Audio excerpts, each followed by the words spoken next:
अस्सलाम वालेकुम dear students. आज हम डिस्कस करेंगे books of record in accounting. आज के टॉपिक का मेजर मकसद है कि मैं आपको इंट्रोड्यूस करवाऊं उन किताबों के साथ, उन रजिस्टर्स के साथ जिसमें एक अकाउंटेंट अपनी एंट्रीज करता है। हम बार बार कह रहे हैं कि अकाउंटिंग हम करते हैं फाइनेंशियल ट्रांजैक्शंस को रिकॉर्ड करने के लिए। तो सवाल पैदा होता है कि ये ट्रांजैक्शंस हम कहाँ पे रिकॉर्ड करेंगे। तो जहाँ पे ये ट्रांजैक्शंस रिकॉर्ड होते हैं उनको हम बुक्स ऑफ रिकॉर्ड कहते हैं। तो books of record, whenever there is a transaction we must record it in books of record. ज्यादातर जो बुक्स ऑफ रिकॉर्ड होते हैं जनरली हम उनको दो बुक्स में क्लासिफाई करते हैं। एक को हम जनरल कहते हैं और दूसरे को हम जनरल लेजर कहते हैं, या अमूमन लोग इसको जर्नल और लेजर के नाम से जानते हैं। अब जो ये जर्नल है ये सबसे पहला किताब है एंट्री के लिए। बुक्स ऑफ ओरिजिनल एंट्री भी इसको बोलते हैं। जैसे ही ट्रांजैक्शन होता है आपने सबसे पहले इस किताब में अपनी एंट्री रिकॉर्ड करनी होती है। Journal refers to the accounting journal in which business transactions are initially recorded. The information in these books is then summarized and posted into general ledger from which financial statements are produced. सबसे पहले जब transaction होता है तो आपने ये transaction date wise journal में record करना है। उसके बाद ये ट्रांजैक्शन फिर पोस्ट होता है जनरल लेजर में। पोस्टिंग से मुराद है कि जब आप जर्नल में रिकॉर्ड किया गया ट्रांजैक्शन लेते हैं और उसको फिर रिकॉर्ड करते हैं जनरल लेजर में, इसको पोस्टिंग कहते हैं। और जनरल लेजर में जब रिकॉर्डिंग होती है तो उसके बाद इस जनरल लेजर से फाइनेंशियल स्टेटमेंट्स बनाए जाते हैं। ये तमाम स्टेप्स हम इंशाल्लाह आगे पढ़ेंगे। आज हमारा मकसद है सिर्फ इन बुक्स से आपको इंट्रोड्यूस करवाना। अब पोस्टिंग क्या है, इससे ऑलरेडी मैंने जिक्र किया कि जब आप जनरल में किए गए एंट्रीज को ट्रांसफर करते हैं जनरल लेजर में तो इस प्रोसेस को हम पोस्टिंग कहते हैं। जर्नल क्या चीज है? जैसे मैंने पहले अर्ज किया, ये बुक ऑफ ओरिजिनल रिकॉर्ड है। एक अकाउंटेंट इसको मेंटेन करता है। आजकल तो बुक्स नहीं होते बल्कि सॉफ्टवेयर के जरिए ये होता है, लेकिन पहले जब ये फिजिकली बुक्स मेंटेन करते थे तो ये अच्छे खासे साइज के रजिस्टर होते थे और उस रजिस्टर को जर्नल कहते हैं। जब आप वो रजिस्टर या वो बुक खोलते हैं तो उसका जो मेन सफ़े हैं वो कुछ इस तरह से दिखाई देते हैं जो यहाँ मैंने स्लाइड्स में डाले हैं।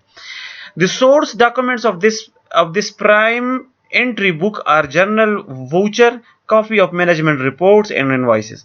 अब अगर आप जनरल में रिकॉर्डिंग करते हैं तो इसके लिए सोर्स क्या है, मतलब ये मालूमात आपको कहाँ से मिलेंगी कि ट्रांजैक्शंस हुए हैं। तो सबसे पहले आपने कलेक्ट करना है जो वाउचर्स होते हैं, जो मैनेजमेंट रिपोर्ट्स होते हैं, या फिर जो इनवाइसेस होते हैं कंपनी में, वो इनवाइसेस आपने इकट्ठे करने हैं और फिर उन इनवाइसेस से इंफॉर्मेशन इकट्ठा करके आपने जर्नल में इसकी एंट्री करनी है। सपोज आपने गाड़ी बेची है तो जाहिर है इसके लिए कोई इनवाइस बनाया होगा मैनेजमेंट ने, आपको वो इनवाइस भिजवाया जाएगा। आपने उस इनवाइस को पढ़ना है और उससे अंदाजा लगाना है कि गाड़ी कितने पैसों पे सेल हो चुकी है, जहां से आपको ये अंदाजा होगा कि ओके ये एक ट्रांजैक्शन हुआ है, गाड़ी कंपनी से चली गई है और पैसे कंपनी को आ गए हैं। तो ये देखें फिर इसमें दो अकाउंट्स डिस्टर्ब हो गए हैं, गाड़ी चली गई है और पैसे आ गए हैं। तो अब आपने इसको इस किताब में रिकॉर्ड करना है जो सामने आपकी दिखाई दे रहा है। जर्नल को हम बुक ऑफ क्रोनोलॉजिकल रिकॉर्ड भी कहते हैं। क्रोनोलॉजिकल रिकॉर्ड से मुराद है कि ये डेट वाइज होता है। हम वो ट्रांजैक्शन पहले रिकॉर्ड करेंगे जो पहले होता है, मतलब इसमें इंपॉर्टेंस या फिर और क्लासिफिकेशन पे हम नहीं जाएंगे, बल्कि जो ट्रांजैक्शन चाहे वो छोटा हो, चाहे वो बड़ा हो, चाहे वो कम कैश का हो, चाहे वो ज्यादा कैश का हो, चाहे वो बिल्डिंग का हो, लैंड का हो, कर्जों का हो, किसी चीज का भी हो, लेकिन जैसे ही ट्रांजैक्शन होता है हमने उसको time wise date wise record करना है। तो जो ट्रांजैक्शन पहले होता है उसको हम पहले रिकॉर्ड करेंगे, इसलिए इसको बुक ऑफ क्रोनोलॉजिकल रिकॉर्ड भी कहते हैं। इसको डे टू डे रिकॉर्ड वाला बुक भी कहते हैं क्योंकि इसमें आप रोजमर्रा की चीजें रिकॉर्ड कर रहे होते हैं। जैसे ही ट्रांजैक्शन होता है आपने इसमें वो रिकॉर्ड करते जाते हैं। We do not classify transactions but directly recorded. इसमें एक और भी खासियत, एक और भी चीज है जो आपने याद रखनी है कि जर्नल में हमने ट्रांजैक्शंस को क्लासिफाई नहीं करना, इनको हमने मुख्तलिफ अकाउंट्स में क्लासिफाई नहीं करना, बस जैसी ट्रांजैक्शन हो आप वो रिकॉर्ड करते जाएं। अब जर्नल की सूरत को देखें, ऊपर हेडिंग है, ये पीरियड एंडिंग, मतलब ये कौन से साल के लिए बुक मेंटेन किया गया है, कंपनी का नेम क्या है, और ये जो सामने पेज है ये कौन सा नंबर पेज है। अब आप देखिए जर्नल में मुख्तलिफ कॉलम है। सबसे पहला जो है दैट इज डेट और रेफरेंस। यहाँ पे आपने तारीख लिखनी है कि ट्रांजैक्शन किस तारीख को हुआ है। डिस्क्रिप्शन में आपने उसके डिटेल्स लिखने हैं कि ट्रांजैक्शन की नेचर क्या है। फिर ये तीसरे अकाउंट में ये है GL अकाउंट नंबर, चूंकि जहां से रिकॉर्ड फिर हम पोस्ट करेंगे जनरल लेजर पे, तो जनरल लेजर वाले रजिस्टर के जिस पेज पे या फिर जिस अकाउंट नंबर पे ये ट्रांजैक्शन पोस्ट होगा वो नंबर हम यहां पे लिखेंगे। और फिर जैसे मैं आपसे पहले कह चुका हूं कि अकाउंटिंग में हम डेबिट और क्रेडिट करेंगे, तो जितने अमाउंट डेबिट हुआ है वो आपने यहां निकला है और जितना अमाउंट क्रेडिट हुआ है वो आपने क्रेडिट वाले खाने में लिखना है। याद रखिए कि डेट आपने फर्स्ट कॉलम में लिखनी है, डिस्क्रिप्शन में आपने डेबिट और क्रेडिट की डिटेल्स लिखने हैं, साथ में थोड़ी सी एक्सप्लेनेशन भी लिखनी है और आगे फिर आपने इसके अमाउंट लिखने हैं। अब अगर मैं आपको एग्जांपल देना चाहूं तो यहां देखिए ये जनरल में कुछ एंट्री हो चुकी है। पहली जो एंट्री है वो है कैश इन्वेस्टमेंट। तो इस एंट्री का मकसद क्या है कि ये 9/1/2011 को ये एंट्री हुई है। एक शख्स ने अपने कारोबार में पैसे जमा किए हैं, मतलब अपने पैसे उसने कारोबार में जमा किए हैं। तो अब देखिए कारोबार को क्या मिले, कारोबार के पास पैसे आ गए हैं। तो जो पिछले लेक्चर्स मैंने आपको बता दिया था कि जब एसेट इंक्रीज होते हैं तो उसको हम डेबिट करते हैं। तो यहाँ पे देखिए जब पैसे कारोबार के पास आ गए हैं तो एक चीज इंक्रीज हुई है। कौन सी चीज इंक्रीज हुई है? कैश। कैश क्या है? क्या ये एक्सपेंस है, क्या ये लाइबिलिटी है, या ये एसेट है? तो ये एक एसेट है। तो जब इंक्रीज इन एसेट होता है तो उसको हम डेबिट्स के थ्रू रिकॉर्ड करते हैं। तो यहाँ पे बिजनेस के पास कैश आ गया है तो शुरू में मैं लिखूंगा कैश इन्वेस्टमेंट और फिर डेबिट के नीचे लिखूंगा 50,000 रुपीज। अब डबल एंट्री अकाउंटिंग सिस्टम में मैंने आपको बताया था कि जब भी एंट्री होगी वो हम दो अकाउंट्स में रिकॉर्ड करेंगे कि जो कैश आया है, फिर दूसरा सवाल ये पैदा होता है कि ये कैश कहाँ से आया है कारोबार में। तो क्या हमने कोई चीज बेची है? तो यहाँ पे आंसर है नहीं। क्या हमने कोई उधार लिया है? इसका आंसर है नहीं। तो फिर ये पैसे कहाँ से आए? ये मालिक ने अपने पैसे जमा किए हैं कारोबार में। तो इस कारोबार पे क्या असर पड़ा? इसके पास कैश इंक्रीज हो गया और इसी कारोबार में जो ओनर इक्विटी है, जो मालिक का हिस्सा है, वो भी इंक्रीज हो गया। तो जब कैश इंक्रीज होता है तो इसको हम डेबिट करते हैं, जब ओनर इक्विटी इंक्रीज होती है तो इसको हम क्रेडिट करते हैं। पिछले क्लास के स्लाइड्स में आप देखें, मैंने डायग्राम में आपको बताया था कैश इंक्रीज या डिक्रीज डेबिट होता है या क्रेडिट, और ओनर इक्विटी जब इंक्रीज या डिक्रीज होती है तो उसके साथ हम क्या करते हैं। जस्ट रिवाइज करते हैं, जब भी कैश इंक्रीज होगा वी विल डेबिट इट, जब भी कैश डिक्रीज होगा we will credit it, owner equity increase होगी we will credit it, owner equity decrease होगी वी विल डेबिट इट।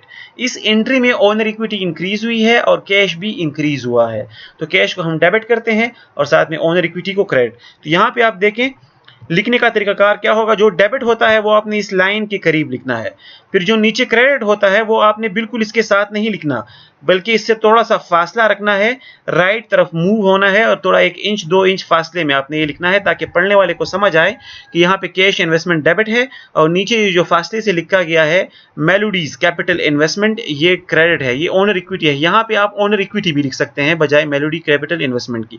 और फिर कैश डेबिट है तो इसको डेबिट वाले खाने में 50,000 कर दें, मेलोडी के इन्वेस्टमेंट ओनर इक्विटी ये क्रेडिट है तो इसको क्रेडिट वाले खाने में इसके सामने 50,000 लिख के। डबल एंट्री सिस्टम में देखें जितना अमाउंट डेबिट हुआ है उतना ही अमाउंट क्रेडिट होगा, ये कभी नहीं हो सकता कि डेबिट और क्रेडिट एक जैसे ना हो। फिर तीसरे लाइन में आपने इसके ना थोड़ी सी एक्सप्लेनेशन लिखी है कि ये जो ऊपर एंट्री की है ये किस वजह से है। तो यहाँ पे आप एक्सप्लेनेशन लिख सकते हैं कि इन्वेस्टमेंट इन Orion computer repair company, investment हुई है जनाब इस कंपनी में। इसकी जगह आप ये भी लिख सकते हैं कि the owner deposited 50,000 as owner equity in his business. फिर 4 तारीख को एक और एंट्री हुई है इसी मंथ को, वो एंट्री क्या थी? इस कारोबार ने अपना किराया पे किया है, जो इनका मंथली रेंट होता है उसकी पेमेंट की है। तो जब आपने पेमेंट की है तो अब आप इस पे सोचें कि कारोबार पे क्या असर पड़ा है, कौन सी चीज चली गई है और कौन सी चीज ज्यादा हो गई है। तो इस एंट्री में चूंकि आपने पैसे पे किए हैं तो आपसे पैसे चले गए हैं और पैसे असल में एसेट्स हैं। तो याद कीजिए जब एसेट डिक्रीज होते हैं तो उनको हम क्रेडिट करते हैं। तो इस एंट्री में चूंकि कैश चला गया है इस वजह से कैश हमने नीचे क्रेडिट साइड पे लिख दिया है। ये देखिए नीचे लिखा है और थोड़ा सा दूर लिखा है और सामने इसके 25,000 क्रेडिट कर दिया है। जब 25,000 क्रेडिट होगा तो आप फटाफट उधर 25,000 खुद से डेबिट भी कर दे, क्योंकि ये लाजमी है जितना क्रेडिट होगा उतना ही डेबिट होगा। अब यहाँ पे डेबिट क्या हुआ है, ये पैसे हमसे क्यों चले गए? क्या हमने कोई चीज खरीदी है? नहीं।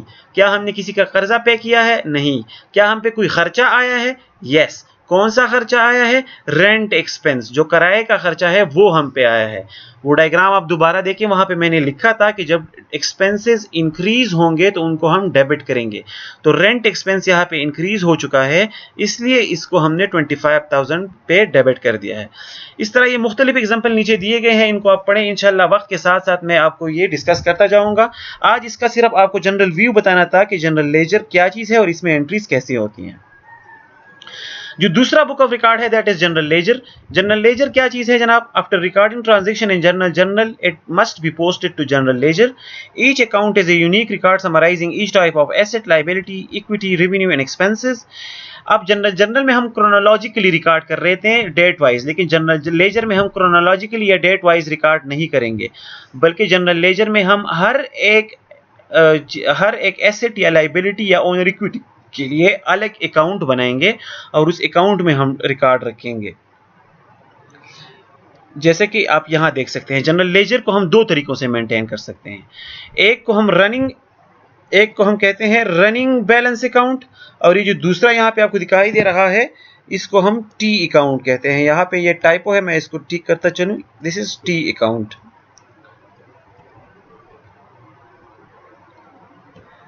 दोनों तरीकों में से आप जिस भी तरीके से अपना जनरल लेजर मेंटेन करते हैं वो दुरुस्त होगा, वो सही होगा। रनिंग बैलेंस में क्या होता है कि आपके हर ट्रांजैक्शन के साथ आपका बैलेंस अपडेट होता जाएगा। जैसे यहाँ पे दिखाया गया है कि पहले में मार्च 15 को अकाउंट पेबल 4000 डेबिट थे तो बैलेंस भी 4000 था। मार्च 17 को अकाउंट पेबल 3640 डेबिट हो गया है, तो 4000 पहले डेबिट था, 3640 अब डेबिट हो गया है, तो बैलेंस कितना हो गया है? 7640।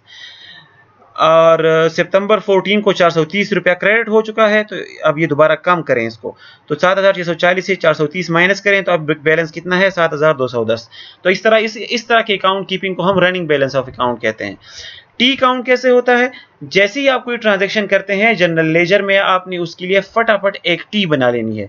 ये इस अकाउंट की शेप को आप अगर देखें तो ये टी की सूरत में है, ये देखिए इस तरह, जैसे कैपिटल टी, उस तरह का इसका शेप है, इसलिए इसको टी काउंट कहते हैं। तो ये भी मैं आपको इंशाल्लाह करना सिखा दूंगा, लेकिन यहाँ पे आप सिर्फ इतना सीखें कि जनरल लेजर में आपने जो जनरल में एंट्रीज हुई हैं उनको आपने जनरल लेजर में पोस्ट करना है, और वहां से आपको अंदाजा होगा कि हर एक अकाउंट में बैलेंस कितना है। यहाँ पे आप देखें एक टी सिर्फ एक अकाउंट के लिए होता है। ये जो पहली टी है ये सिर्फ कैश के लिए है, ये दूसरी टी सिर्फ ट्रेड रिसीवेबल्स के लिए है, तीसरी टी सिर्फ सैलरी के लिए है। तो आपने इस टी में सिर्फ सैलरी से रिलेटेड चीजें ऐड करनी है, इसमें आपने कुछ और इसमें डिस्कस नहीं करना। पहला वाला जो टी है सिर्फ जब कैश डेबिट या क्रेडिट होगा आपने वो यहाँ रिकॉर्ड करना है, इसके अलावा आपने कुछ और रिकॉर्ड नहीं करना। तो हर एक टी एक सेपरेट अकाउंट होता है एक चीज के लिए। मतलब अगर आप एक टी कैश के लिए बनाते हैं तो उसमें आप फिर कोई दूसरा चीज रिकॉर्ड नहीं कर सकते। जैसे कि पिछले पेज में हमने एग्जांपल लिया, ये पहला वाला, तो जब ये एंट्री होती है कैश इन्वेस्टमेंट, या ये दूसरी वाली एंट्री देख लें, ये रेंट एक्सपेंस है और फिर कैश है। तो अगर जनरल में ये एंट्री होती है तो जनरल लेजर में हम फटाफट दो टी बना लेंगे। एक टी को हम रेंट एक्सपेंस कह देंगे और दूसरी टी को कैश कह देंगे। तो रेंट एक्सपेंस वाला जो टी होगा उसमें हम 25,000 डेबिट साइड पे लिख देंगे, और कैश वाला जो टी होगा उसमें 25,000 हम क्रेडिट साइड पे लिख लेंगे। डेबिट और क्रेडिट साइड इसमें कहां पे है? ये टी, जैसे ये कैश अकाउंट वाला टी है, इसको आप देखें, ये जो लेफ्ट साइड है ये डेबिट साइड होता है। तो जनरल लेजर में जो आपने चीजें डेबिट की हैं वो आपने इस लेफ्ट साइड पे यहाँ पे डेट और साथ में वो अमाउंट लिखनी है। ये जो राइट वाला तरफ है ये क्रेडिट साइड का है, तो अगर आपने वहां पे कुछ क्रेडिट किया है तो वो डेट और वो अमाउंट यहाँ पे क्रेडिट कर दें। अब जर्नल और जनरल लेजर में फर्क क्या है? Journal is the book of first और original entry, the ledger is the book of second entry. बहुत ईजी है, इसलिए हमने डिस्कशन कर लिया है। In the preparation of final accounts journal is not useful. जब भी आप फाइनेंशियल स्टेटमेंट्स बनाएंगे उसमें जर्नल का इस्तेमाल नहीं होगा। फाइनेंशियल स्टेटमेंट्स आप हमेशा जनरल लेजर से इस्तेमाल करते हैं। थर्ड क्या है? Transaction in the journal will be recorded immediately. जैसे ही ट्रांजैक्शन होता है तारीख के हिसाब से हम जर्नल में रिकॉर्ड करते हैं।